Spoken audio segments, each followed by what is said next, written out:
할렐루야. 우리 사랑교회 모든 성도님들에게 주님의 이름으로 안부를 전합니다. 오늘 수요 목양 예배 가운데 함께 하시는 여러분들에게 하나님의 은혜와 평강이 함께 하시기를 간절히 소원합니다. 이제 봄이 시작되었고요. 이제 조만간 저희도 함께 모여서 예배할 그날이 곧 오게 될 줄로 믿습니다. 우리 사랑교회 성도님들 지금까지 잘 인내하셨고 조금만 더 기다리면 또 함께 모여서 함께 예배하고 또 서로의 소식을 나눌 귀한 날이 곧 오게 될 줄로 믿습니다. 우리 함께 그날을 바라보고 또 어떠한 환경과 상황 속에서도 우리 하나님께 감사하며 나아가는 우리 모든 사랑교회 성도님들이 되실 수 있기를 주님의 이름으로 축복합니다. 우리 다 함께 하나님 앞에 나아가는 마음, 우리 사도신경으로 고백하시면서 예배자의 마음으로 하나님께 나아가도록 하겠습니다. 다 함께 사도신경 고백하시겠습니다. 전능하사 천지를 만드신 하나님 아버지를 내가 믿사오며 그 외아들 우리 주 예수 그리스도를 믿사오니 이는 성령으로 잉태하사 동정녀 마리아에게 낳으시고 본디오 빌라도에게 고난을 받으사 십자가에 못 박혀 죽으시고 장사한 지 사흘 만에 죽은 자 가운데서 다시 살아나시며 하늘에 오르사 전능하신 하나님 우편에 앉아 계시다가 저리로서 산자와 죽은 자를 심판하러 오시리라. 성령을 믿사오며 거룩한 공예와 성도가 서로 교통하는 것과 죄를 사하여 주시는 것과 몸이 다시 사는 것과 영원히 사는 것을 믿사옵나이다. 아멘. 이 시간 다 함께 찬송가 168장, 새 찬송가는 180장입니다. 하나님의 나팔소리 함께 찬양하시겠습니다.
다 함께 기도하시겠습니다.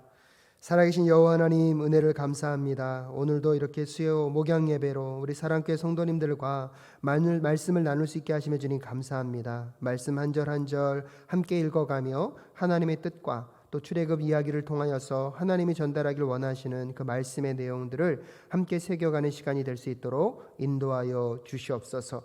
함께하여 주실 것을 믿사오며 존귀하신 예수 그리스도의 이름으로 기도드립니다. 아멘. 예, 오늘은 여러분과 함께 출애굽기의 이야기를 좀 나눌 수 있었으면 좋겠습니다. 그래서 본문 말씀을 먼저 읽기보다는 먼저 출애굽에 대한 오늘 본문에 대한 내용들을 잠깐 설명드리고 또 한 절 한 절 또 성경을 함께 읽고 그 내용에 대해서 또 이렇게 순서에 따라서 함께 말씀을 좀 나눌 수 있었으면 좋겠습니다. 아마 사랑교회 성도님들은 아직 교제가 없기 때문에 오늘 이 본문 말씀에 대한 전반적인 내용들을 이해하는 것들이 교제를 통해서 좀 어려우시기 때문에 제가 말씀을 좀 나눠서 읽고 그 말씀에 대한 내용들을 설명하는 것으로 오늘 좀 말씀의 내용들을 좀 여러분과 나눌 수 있기를 바랍니다. 특별히 오늘 여러분과 함께 다룰 창세기 5장, 6장, 7장의 말씀은 이제 하나님께서 이스라엘 백성들에게 본격적으로 이제 출애굽의 역사를 나타내시는 내용들을 설명해 주고 있습니다.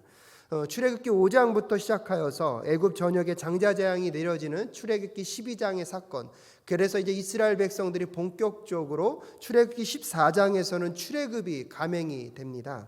그 출애굽기 5장부터 14장의 내용의 가장 큰 긴밀한 긴장감은 무엇이냐면 여호와 하나님께서는 내 백성을 보내라. 하지만 그 하나님의 말씀에 반대하여서 애굽의 왕인 이 바로는 끊임없이 보내지 아니하리라 그러면서 하나님과 바로의 싸움으로 대립이 되는 것을 우리는 알 수 있습니다.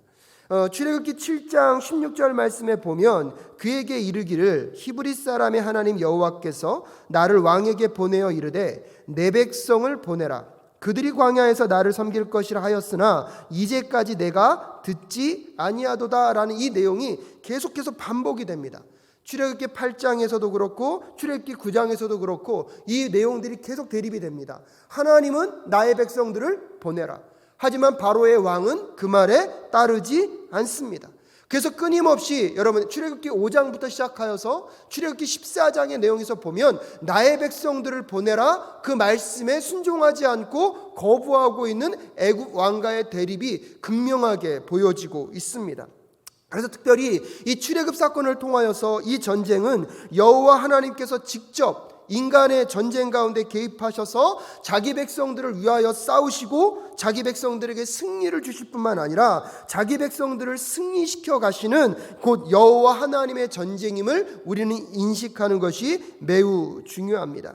그렇기 때문에 이 전쟁에도 우리가 기억해야 할 몇 가지 어려움들이 나타날 수 있고 힘겨움이 나타날 수 있는데 그런 어려움 속에서 우리가 가져야 될 태도는 무엇인지를 다시 한번 마음 가운데 새기는 시간이 되실 수 있었으면 좋겠습니다. 그래서 먼저 여러분과 함께 출애굽기 5장 1절부터 9절까지의 말씀을 좀 함께 읽도록 하겠습니다. 출애굽기 5장 1절부터 9절까지의 말씀 제가 한 절, 여러분이 한 절 교독하여 읽도록 하겠습니다. 제가 먼저 봉독합니다. 그 후에 모세와 아론이 가서 바로에게 이르되 이스라엘 하나님 여호와의 말씀에 내 백성을 보내라. 그들이 광야에서 내 앞에 절기를 지킬 것이라 하셨으나 바로가 가로되 여호와가 누구간데 내가 그 말을 듣고 이스라엘 보내겠느냐. 나는 여호와를 알지 못하니 이스라엘도 보내지 아니하리라. 그들이 가로되 히브리인의 하나님이 우리에게 나타나셨은즉 우리가 사흘길쯤 광야에 가서 우리 하나님 여호와께 희생을 드리려 하오니 가기를 허락하소서. 여호와께서 온역이나 칼로 우리를 치실까 두려워하나이다. 애굽 왕이 그들에게 이르되 모세와 아론아 너희가 어찌하여 백성으로 역사를 쉬게 하느냐. 가서 너희의 역사나 하라. 또 가로되 이제 나라에 이 백성이 많거늘 너희가 그들로 역사를 쉬게 하는도다 하고 바로가 당일에 백성의 간역자들과 패장들에게 명하여 가로되 너희는 백성에게 가시는 벽돌 소용을 짚을 전과 같이 주지 말고 그들로 가서 스스로 줍게 하라. 또 그들의 전에 만든 벽돌 수요대로 그들에게 만들게 하고 감하지 말라.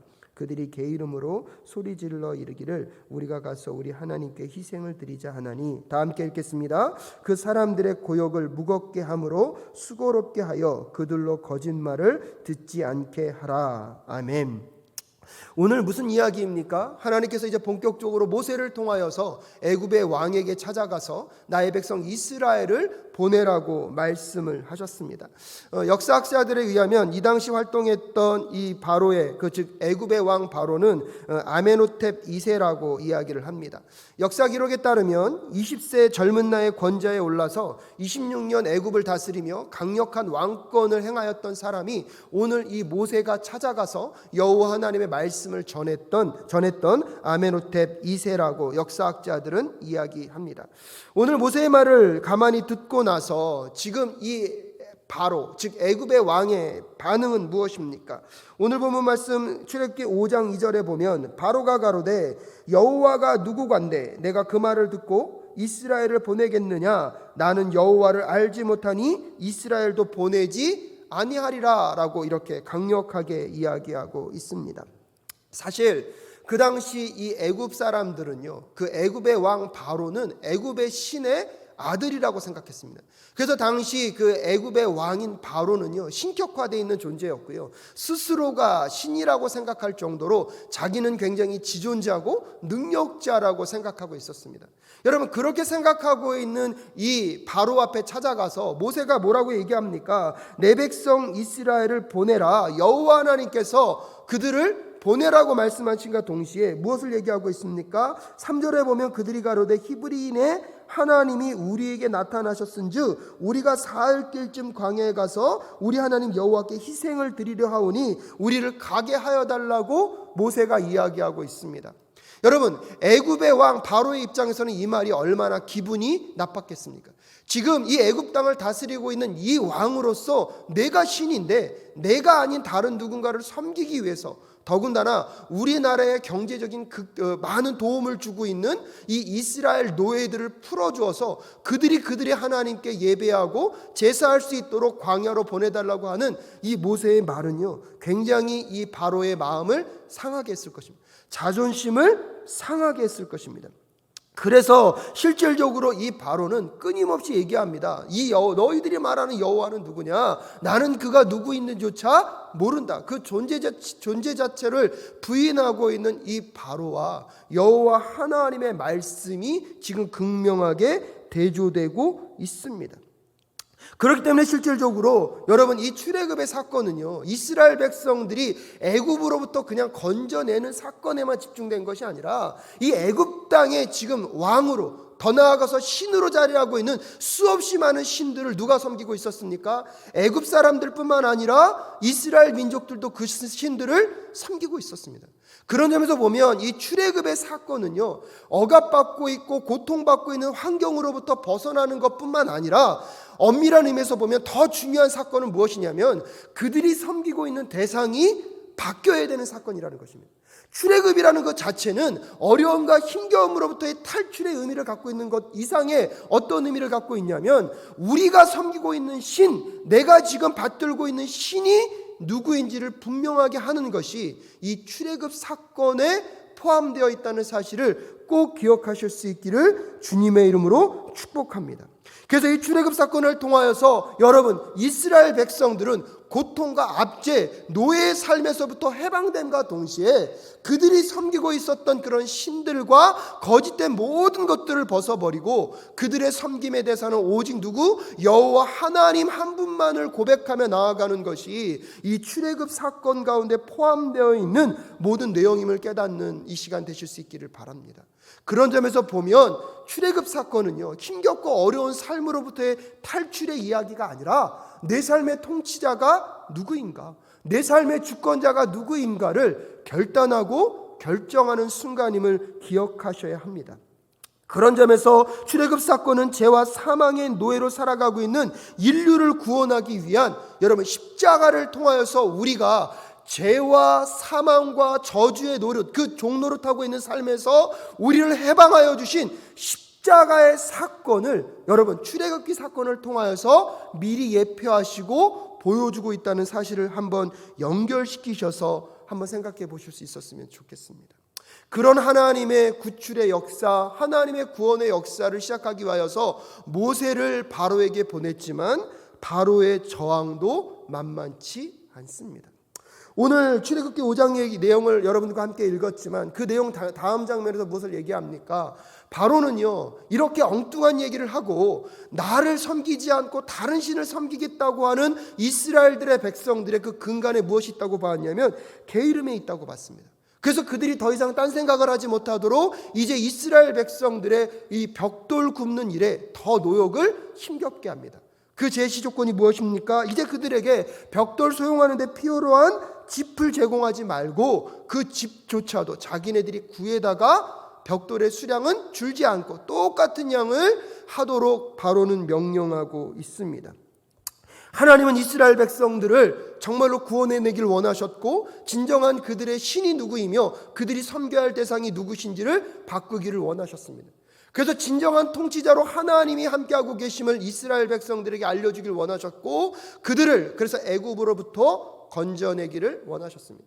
그런데 그 모든 과정 가운데 이스라엘 백성들의 환경은 여러분 더 편해지고 쉬워지는 것이 아니라 더 어렵고 힘겨운 환경으로 나아가고 있다는 사실을 우리는 확인하게 됩니다.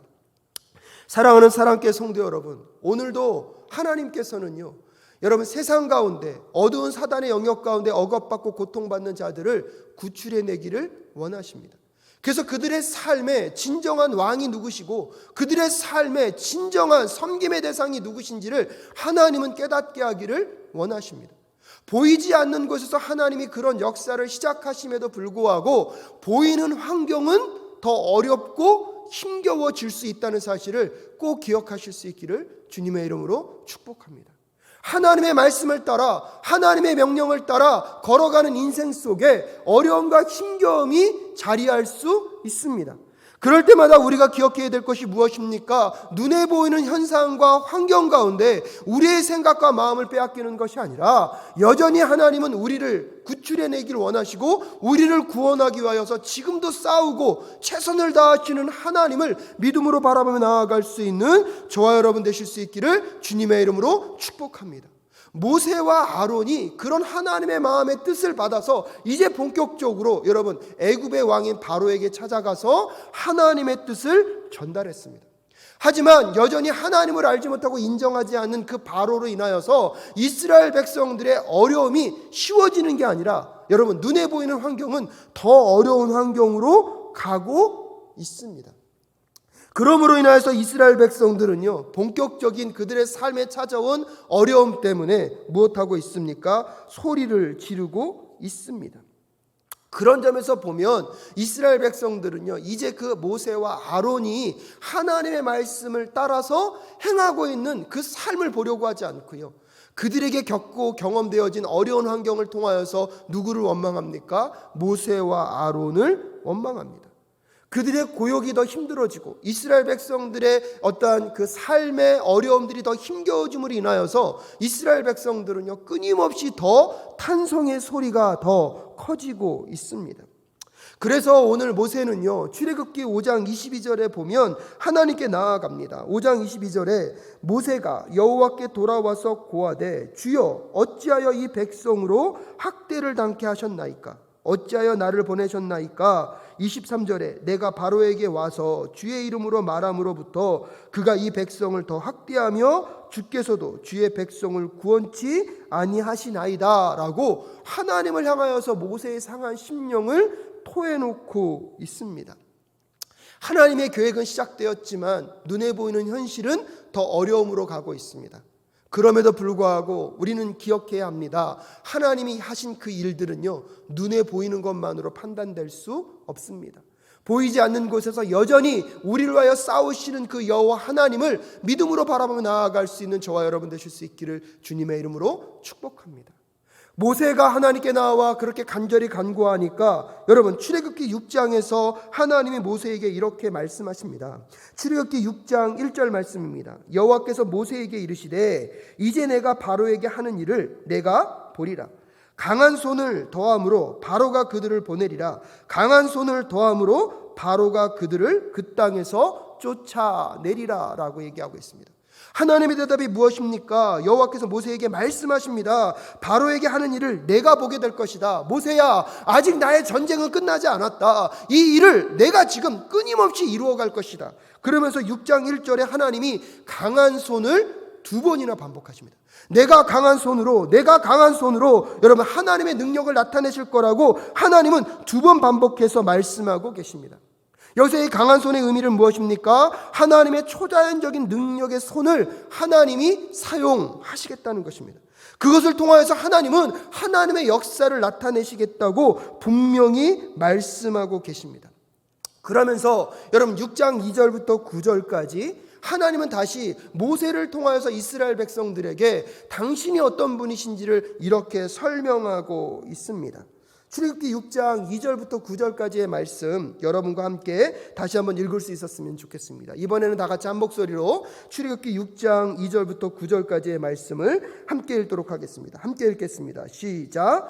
하나님이 모세에게 말씀하여 가라사대 나는 여호와라. 내가 아브라함과 이삭과 야곱에게 전능의 하나님으로 나타났으나 나의 이름을 여호와로는 그들에게 알리지 아니하였고 가나안 땅 곧 그들의 우고하는 땅을 주기로 그들과 언약하였더니 이제 애굽 사람이 종을 삼은 이스라엘 자손의 신음을 듣고 나의 언약을 기억하노라. 그러므로 이스라엘 자손에게 말하기를 나는 여호와라. 내가 애굽 사람의 무거운 짐 밑에서 너희를 빼어내며 그 고역에서 너희를 건지며 편팔과 큰 재앙으로 너희를 구속하여 너희로 내 백성을 삼고 나는 너희 하나님이 되리니 나는 애굽 사람의 무거운 짐 밑에서 너희를 빼어낸 너희 하나님 여호와인 줄 너희가 알지라. 내가 아브라함과 이삭과 야곱에게 주기로 맹세한 땅으로 너희를 인도하고 그 땅을 너희에게 주어 기업을 삼게 하리라. 나는 여호와로라 하셨다 하라. 모세가 이와 같이 이스라엘 자손에게 전하나 그들이 마음의 상함과 역사의 혹독함을 인하여 모세를 듣지 아니하였더라. 두 번째로 하나님께서는 모세를 통하여서 하나님이 어떤 분이신지를 어떻게 드러내고 계십니까? 언약에 합당하신 하나님, 다시 그의 조상들과 했던 언약을 다시 언급하십니다. 그러면서 오늘 하나님께서 당신 스스로를 무엇이라고 소개하고 있습니까? 여호와라고 소개하고 있습니다. 그런데요, 오늘 6장 2절과 3절 말씀에 조금 이해되지 않을 수 있는 부분이 무엇이냐면 6장 2절에서 하나님이 모세에게 말씀하여 가라사대 나를 어떻게 소개하고 있습니까? 나는 여호와로 소개하고 있습니다. 근데 여러분 3절 말씀에서 하나님께서 내가 아브라함과 이삭과 야곱에게 전능의 하나님으로 나타났으나 후반절에 보면 나의 이름을 여호와로는 그들에게 알리지 아니하였다라고 설명하고 계십니다. 즉 전능하신 하나님, 당신 자신이 존재론적으로는 어떤 분인지를 알려주었으나 무엇으로는 알리지 않았다고요? 여호와라는 이름으로는 그들에게 알리지는 않으셨다고 말씀하고 있습니다. 근데 이것이 조금은 애매한 게 무엇이냐면 조금 헷갈리는 것이 창세기 여러분 4장 26절에 보면 셋도 아들을 낳고 그 이름을 에노스라 하였음에 그때에 비로소 사람들이 여호와의 이름을 불렀다고 얘기하고 있습니다. 창세기 4장에 이미 여호와라는 이름이 등장합니다. 그리고 또 더 나아가서 모세의 어머니인 요게벳의 이름의 뜻 자체가 무엇이냐면 여호와는 영광스러우다는 뜻이 있습니다. 이것을 보더라도 무엇을 알 수 있습니까? 여호와라는 이름을 이미 이스라엘 백성들은 알고 있었습니다. 근데 오늘 본문 말씀에서 뭐라고 얘기하고 있냐면 6장 3절에 보면 내가 아브라함과 이삭과 야곱에게 전능의 하나님으로 나타났으나 나의 이름을 여호와로는 그들에게 알리지 아니하였다고 얘기하고 있는 것은 어떤 의미에서 보면 의미가 다른 것입니다. 그럼 이것을 우리가 어떻게 해석해야 될 것인가? 오늘 이 출애굽 사건을 통하여서 하나님은 여호와 하나님에 대한 어떤 부분을 새롭게 우리에게 알려주기를 원하시는가를 여러분 생각하셔야 합니다. 쉽게 말씀드리면 이런 것입니다. 하나님은요 여호와라는 이름 속에 갖고 있는 두 가지 의미, 즉 첫 번째 의미는 존재론적 의미, 즉 전능하신 하나님, 무소부재하시고 여러분 스스로 있는 자라는 그 존재론적 의미는 여러분 이 모세가 오늘 출애굽 사건에 대한 이야기를 하기 전까지는 나타내셨다는 것입니다. 그래서 3절 전반에 보면 내가 아브라함과 이삭과 야곱에게 전능의 하나님으로 나타났으나 나의 이름을 여호와로는 그들에게 알리지 않았다. 그래서 이제 비로소 하나님께서는 그 다음 언약에 대해서 성취해 가시는 여호와로서의 그 모습을 새롭게 그들에게 알리시고 드러내시겠다는 의미를 여기에 담고 계신 것입니다. 여호와라는 이름이 아예 그전에 없었다는 것이 아니라 여호와라는 이름은 존재하고 있었지만 그 여호와 이름 앞에 내포되어 있는 존재론적 의미, 그래서 스스로 계시고 전능하시고 살아 역사하시는 하나님에 대한 개념을 보여주고 계셨지만 그 여호와라는 그 이름에 포함되어 있는 언약적 성취의 의미를 이제 이 출애굽 사건을 통하여서 본격적으로 드러내기를 원하시는 하나님을 오늘 이 본문을 통해서 우리에게 말씀해주고 계신 것입니다. 그래서 다시 한번 정리해 말씀드리면 이런 거라는 거죠. 출애굽 이전에는 약속하시는 전능하신 하나님으로는 나타나셨습니다. 그런데 이제는요, 그 약속을 성취하시는 하나님, 약속을 성취하시는 여호와로서의 모습을 본격적으로 드러내시겠다는 표현을 오늘 출애굽기 6장 3절을 통하여서 우리에게 말씀하고 계신 것입니다. 그러면서 여러분 6장 4절부터 하나님이 말씀하시는 그 약속의 내용을 다시 한번 언급하십니다.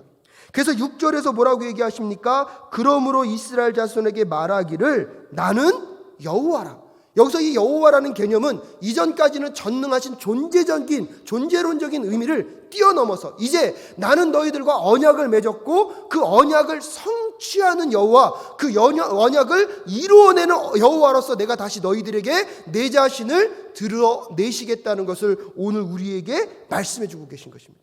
그러면서 과거에 있었던 언약을 다시 언급함과 동시에 여러분 다시 반복해서 말씀드리면 이전에는 뭘 말씀하셨어요? 약속하시는 전능하신 하나님에게 집중되어 있다면 이제 이 출애굽 사건을 통하여서 그 약속을 성취하시는 여호와에 대해서 본격적으로 당신을 드러내시겠다는 것입니다. 그래서 6절에서 처음으로 말씀하시고 있는 게 무엇이냐면 애굽 사람의 무거운 짐에서 너희를 빼어내겠다. 그래서 너희들에게 해방을 약속하시는 거죠. 해방을 약속하심과 동시에 6절 후반절에 보면 그 고욕에서 너희를 건지며 편팔과 큰 재앙으로 너희를 구속하시겠다. 그래서 그 구속의 하나님 건져내셔서 우리의 모든 죄값을, 모든 노예, 모든 어려움에로부터 우리를 끄집어 내시는 하나님, 그래서 구속의 하나님에 대해서 얘기하고 계시고요. 7절에서는 뭘 얘기하고 있습니까? 너희로 내 백성을 삼고 나는 너희의 하나님이 되겠다. 이걸 좀 어려운 표현을 하면 입양하시겠다는 거죠. 너희들을 나의 백성으로 삼으시겠다. 그 입양에 대한 약속을 하십니다.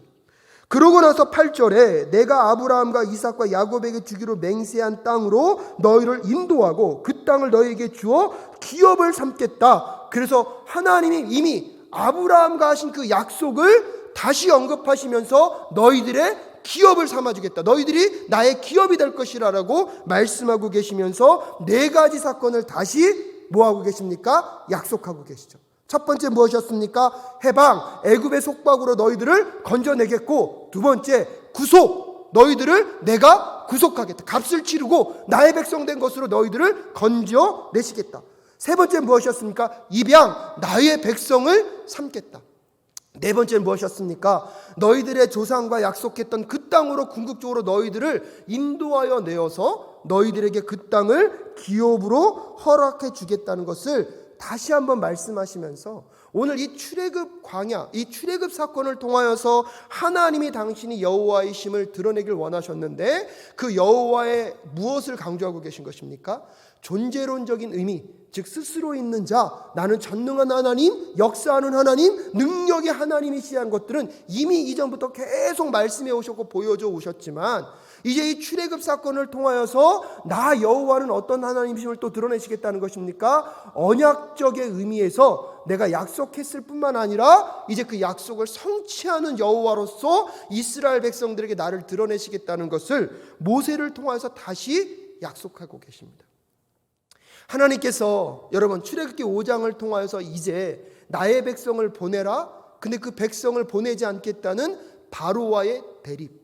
그것을 통하여서 이 출애굽이 갖고 있는 의미가 무엇이라고 말씀드렸습니까? 억압과 고통으로부터 건짐받는 백성의 이야기에 머물면 안 되고 여러분 이 출애굽의 이야기를 통하여서 너가 반드시 섬겨야 할 너의 인생 가운데 네 삶 가운데 진정한 신이 누구시고 진정한 주인이 누구시고 진정한 통치권자가 누구인지를 결정해야 되는 사건임을 우리에게 보여주고 있습니다.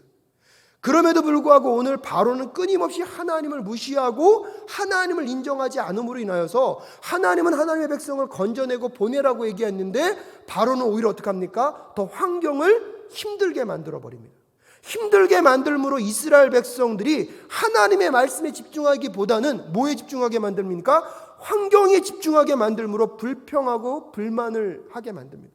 근데 그 불평과 불만을 들은 모세가요 얼마나 힘들었으면 하나님께 가서 어떻게 하소연했습니까? 어찌하여 이 백성들을 더 이렇게 힘들게 하십니까 하나님?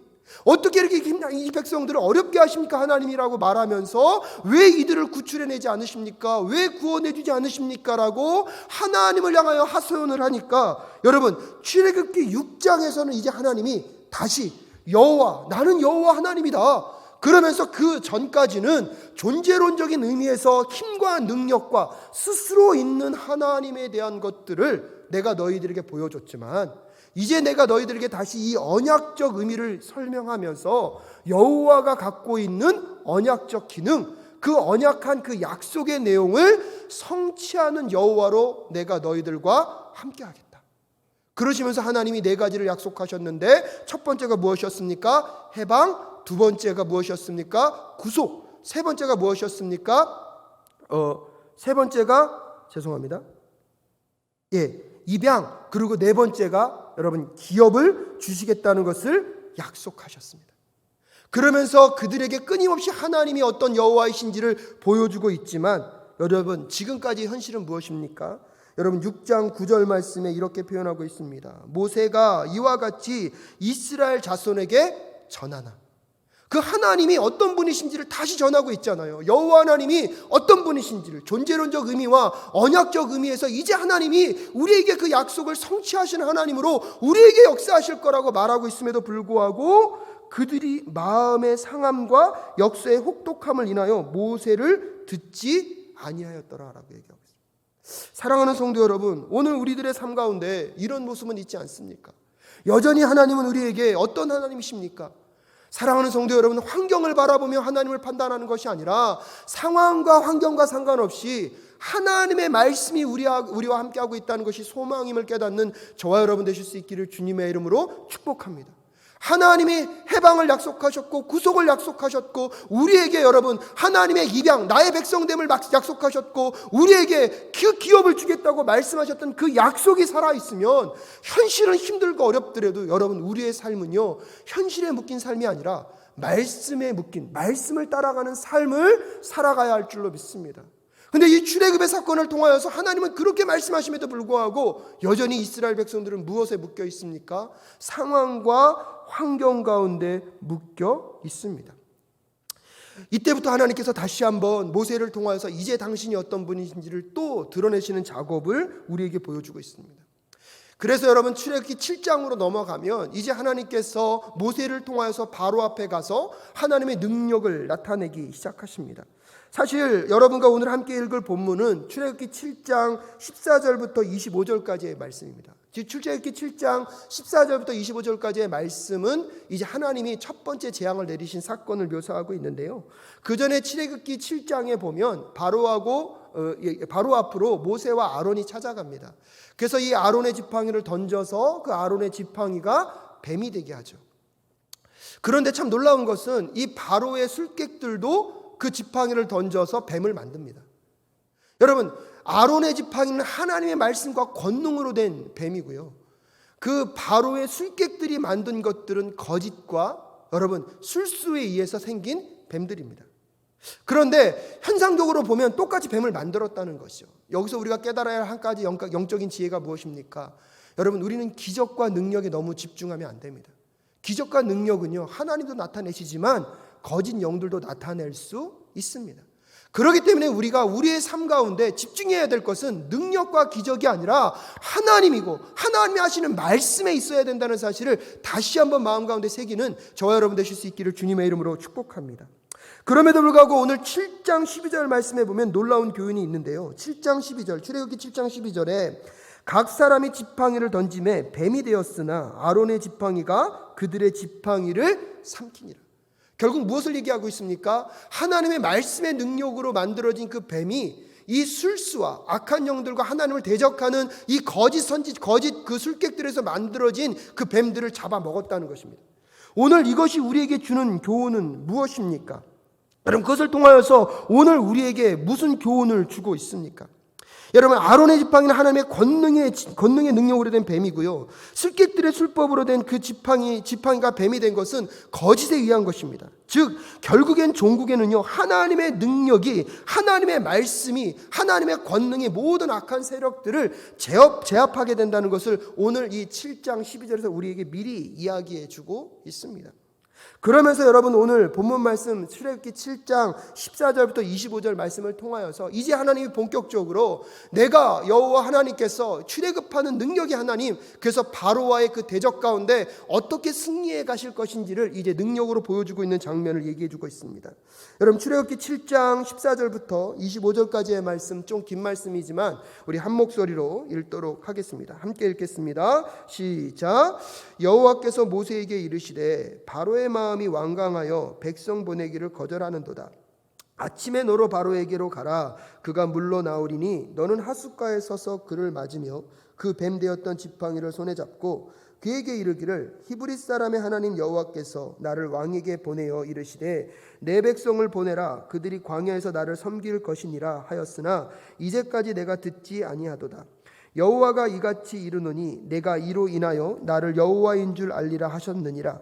볼지어다 내가 내 손에 지팡이로 하수를 치면 그것이 피로 변하고 하수의 고기가 죽고 그 물에서는 악취가 나리니 애굽 사람들이 그 물을 마시기를 싫어하리라 하라. 여호와께서 또 모세에게 이르시되 아론에게 명하기를 내 지팡이를 잡고 내 팔을 애굽의 물들과 하수들과 운하와 못과 모든 호수 위에 펴라 하라. 그들이 피가 되리니 애굽 온 땅에와 나무 그릇에와 돌 그릇에 모두 피가 있으리라.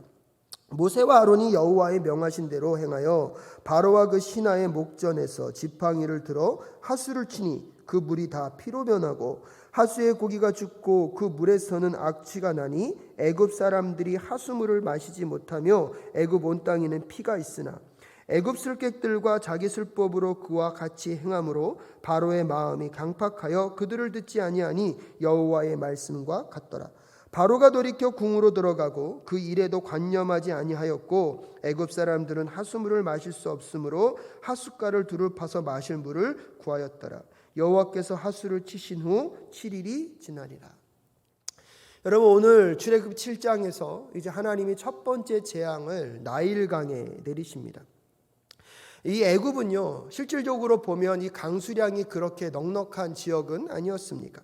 강수량이 적은 나라가 이 애굽, 오늘날로 말하면 이집트죠. 이집트 땅이었습니다. 그런데 이 이집트에는요 나일강이라는 것이 있습니다. 이 나일강이 범람하는 것들로 인해서 그 나일강 지형이 굉장히 비옥해졌고요. 비록 강수량은 적었지만 이 나일강의 풍요로움 때문에 이스라엘 백성들은 흉년을 모르고 풍요롭게 살았습니다. 그래서 애굽 사람들은요 이 나일강을 생명선이라고 여겼고 이것을 나일강을 굉장히 신성시하였습니다. 그리고 이 나일강을 우상화하였고요. 심지어는 이 나일강에서 살아가고 있는 이 물고기조차도 굉장히 신으로 섬겼던 사람들이 애굽의 사람들입니다. 고대 문헌에서 이렇게 찾아보니까요. 나일강을 찬양하는 가사가 나오는데 나일강의 수호신을 이렇게 찬양합니다. 모든 신들의 아버지요 모든 물들의 주인으로서 모든 생명의 주인이시다. 이 나일강은요 이스라엘 민족 그러니까 애굽 사람들에게는 그런 의미를 갖고 있는 것입니다. 이 나일강은 그래서 애굽 사람들에게는 단순한 강이 아니라 풍요와 안전, 생명을 가져다 주는 최고의 신 중에 하나가 나일강이었다는 것입니다. 오늘 하나님께서 모세의 지팡이를 들어서 그 나일강의 물을 피로 변하시고요. 오늘 여러분이 함께 읽은 본문에 보면 그 나일강에 살고 있는 모든 물고기들이 다 어떻게 됩니까? 어족들이 다 죽임을 당합니다. 그것을 통하여서 오늘 하나님이 무엇을 나타내고 계십니까? 진정한 신이 누구인가? 너희들이 믿고 있는 그 나일강이 진정한 신인지 아닌지를 따져보라고 말씀하고 계십니다. 사랑하는 사랑교회 성도 여러분, 이제 이 첫 번째 재앙을 시작으로 하여서 10가지 재앙을 통하여서 하나님은요 이 애굽에 있는 그 신들, 이 거짓의 신들의 실체들을 다 드러내십니다. 그러면서 이 출애굽 사건을 통하여서 누가 유일한 신이고 누가 진정한 신인지를 우리에게 알려주신다는 사실을 꼭 기억하실 수 있기를 바랍니다. 오늘 이 말씀을 내용을 정리하면서 여러분께 그 말씀을 드리고 싶습니다. 오늘 여호와 하나님께서 이스라엘 백성들의 출애굽 사건을 통하여서 여호와 하나님이 어떠한 하나님이셨는지, 이전까지는 존재론적 의미로 전능하신 하나님, 역사하시는 하나님, 스스로 존재하시는 그 풍성하신 하나님을 나타내고 계셨다면 이 출애굽 사건을 통하여서 그 여호와의 또 다른 면으로 갖고 계신 약속을 하실 뿐만 아니라 그 약속을 성취하시는 하나님으로 오늘 우리에게 다가오고 계십니다. 그 약속을 성취하시는 과정 가운데 모세를 통하여서 하나님은 하나님의 말씀을 끊임없이 바로와 이스라엘 민족들에게 전달하고 있지만 문제는 무엇이냐면 그것으로 인하여 잠시 일시적인 환경과 상황이 어려워짐으로 인하여서요, 이스라엘 백성들은 여호와 하나님의 말씀을 듣지 않고 상황에 빠져 있습니다. 상황에 몰입하며 원망하며 여러분 분통을 터뜨리고 있습니다. 하지만 우리 하나님은 그런 백성들을 향하여서도 끊임없이 인내하시면서 보이지 않는 곳에서도 끊임없이 신실하게 하나님의 일들을 감당해 가고 계시고요, 결국 여러분 애굽의 그 나일강을 첫 번째로 치시면서 10가지 재앙의 시작점 속에서 여호와 하나님이 어떤 분이신지를 이제 이스라엘 백성들이 보고 경험하실 수 있도록 합니다. 이스라엘 백성들뿐만 아니라 애굽에 있는 모든 사람들에게 여호와 하나님이 어떤 분인지를 나타내고 계십니다.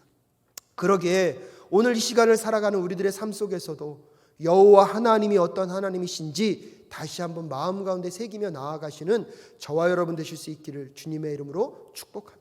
상황과 현실은 더 어려워지고 힘들어진다 할지라도 여러분 그 보여지는 상황에 우리의 마음과 생각을 빼앗기는 것이 아니라 보이지 않는 곳에서 우리에게 약속하신 그 하나님의 말씀이 살아있다면 그 말씀을 끝까지 붙잡고 나아가는 저와 여러분 되실 수 있기를 주님의 이름으로 축복합니다. 출애굽 사건을 통하여서 하나님이 바라셨던 것은 억압과 고통으로부터 건져내는 것뿐만 아니라 우리가 진정으로 섬겨야 할 대상이 누구신지, 우리의 삶 가운데 우리가 정말로 신으로 하나님으로 받아들여야 될 분이 누구신지를 우리에게 다시 묻고 계십니다. 사랑하는 사랑교회 성도 여러분, 오늘 여러분의 삶 가운데 진정한 신, 여러분이 진정으로 섬겨야 될 분은 누구라고 생각하고 계십니까? 다시 한번 이 출애굽의 이야기를 통하여서 우리가 섬겨야 할 그 하나님이 누구신지를, 우리가 따라가야 할 하나님이 어떤 하나님이신지를 다시 한번 마음 가운데 새길 수 있는 저와 여러분 되실 수 있기를 주님의 이름으로 축복합니다. 또한 어떠한 환경 속에서도 상황에 따라 우리의 마음과 심령을 빼앗기지 않고 하나님의 말씀이 살아있고 하나님의 약속의 말씀이 지금도 신실하게 진행되고 있음을 믿음으로 바라보며 하나님 앞에 한 걸음 한 걸음 나아감으로 오늘도 눈에 보이는 세상 속에서 불평하고 원망하는 삶이 아니라 여러분 보이지 않는 곳에서 역사하시는 하나님과 동행하며 그분의 말씀 앞에 집중하며 나아갈 수 있는 저와 여러분 되실 수 있기를 주님의 이름으로 축복합니다. 우리 이 시간 함께 기도하며 나아갈 때 그렇게 기도할 수 있었으면 좋겠습니다. 하나님, 눈에 보이는 환경, 눈에 보이는 처지에 우리의 생각과 마음을 빼앗기지 않도록 주님 도와주시옵시고 우리를 구출해 내셔서 정말로 우리에게 해방의 기쁨과 여러분 구속의 은혜, 또한 우리에게 하나님 나라 자녀 됐으면 그 입양의 그 은총, 무엇보다도 우리에게 반드시 약속하신 것을 이루시고 기업을 주실 그 하나님을 바라보며 오늘도 우리의 삶에 끊임없이 일어나야 할 그 출애굽의 사건이 일어날 수 있도록 주님 도와주시옵시고 우리의 삶의 주권자이신 하나님만 바라보며 나아갈 수 있는 우리의 삶이 될 수 있게 하여 달라고 기도하며 나아가는 저와 여러분 되실 수 있기를 바랍니다. 우리 잠잠히 여러분 말씀을 묵상하시면서 오늘 이 말씀을 통해서 깨달은 것들을 하나님께 고백하며 나아가는 저와 여러분 되실 수 있기를 바랍니다. 함께 기도하겠습니다. 하나님, 출애굽기 5장, 6장, 7장의 이야기를 통하여서 오늘 하나님이 우리에게 어떤 하나님이심을 우리가 다시 한번 기억할 수 있도록 주님 도와주시옵소서. 끊임없이 하나님의 말씀을 거부하는 애굽의 왕 바로, 그로 인하여서 삶의 환경이 힘들어지고 곤고해짐으로 인하여서 원망과 불평만 늘어나고 있는 이스라엘 백성들, 다시 그런 이스라엘 백성들에게 모세를 통하여서 약속을 지어 성취하시는 여호와 하나님이심을 드러내고 있지만 여전히 환경 가운데 갇혀 원망하고 불평하고 있습니다.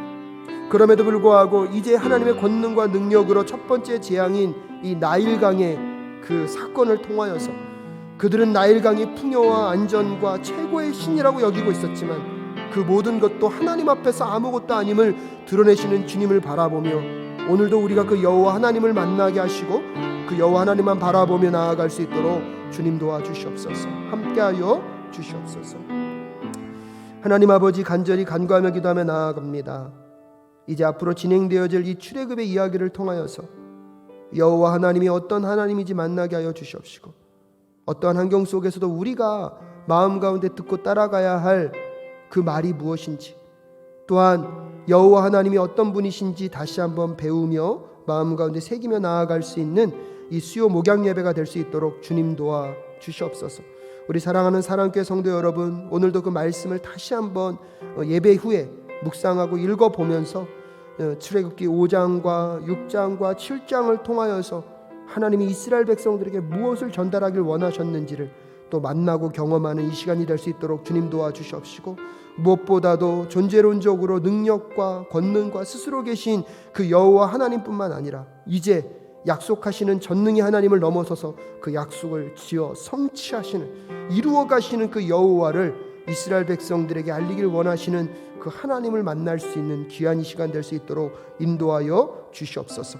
함께하여 주실 것을 믿사오며 존귀하신 예수 그리스도의 이름으로 기도드립니다. 아멘. 우리 이 시간 다 함께 찬송가 384장, 새 찬송가는 585장입니다. 내 주는 강한 성이요, 찬양하시겠습니다.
다 함께 기도하시겠습니다.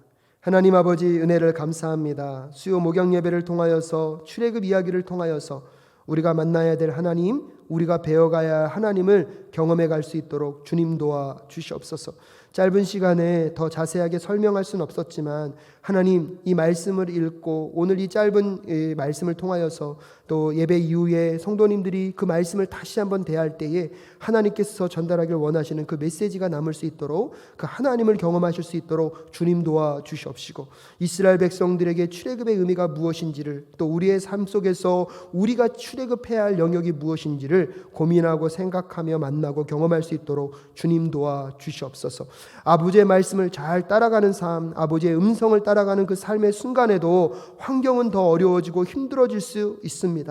그럼에도 불구하고 그 속에도 여전히 하나님의 약속은 살아있고, 그 약속을 성취해 가시는 여호와가 우리의 하나님심을 잊지 않고 살아가는 우리 사랑교회 성도님들 될 수 있도록 주님 도와 주시옵소서. 우리 사랑하는 사랑교회 성도님들의 삶에 어렵고 힘겨운 처지 속에 하나님 찾아가셔서 말씀하여 주시옵시고, 하나님 여전히 이 전쟁 가운데 오셔서 친히 우리와 함께 싸워주시고 하나님의 백성들을 보호하고 계신 하나님이 우리 하나님이심을 삶 속에서 경험하실 수 있도록 주께서 역사하여 주시옵소서. 인도하여 주시고 보호하여 주시기를 간절히 간구하오며 존귀하신 예수 그리스도의 이름으로 기도하올 때에, 이제는 우리 주 예수 그리스도의 은혜와 하나님 아버지의 그 무궁하신 사랑하심과 성령 하나님의 감화 감동 교통 충만케 하시는 역사가 이제 여호와 하나님이 우리와 함께 하시는 여호와 하나님이심을, 또 능력의 하나님이심을 뿐만 아니라 약속하신 것을 성취해 가시는 하나님이심을 믿음으로 바라보며 나아가기를 결단하는 우리 사랑교회 모든 성도님들의 삶 위에, 우리 사랑교회와 하나님 코로나19 바이러스 속에 어려움 가운데 있는 모든 영혼들 위에, 선교지에서 수고하고 계신 모든 선교사님들의 삶 위에 지금부터 영원히 함께 하옵시기를 간절히 축원하옵나이다. 아멘.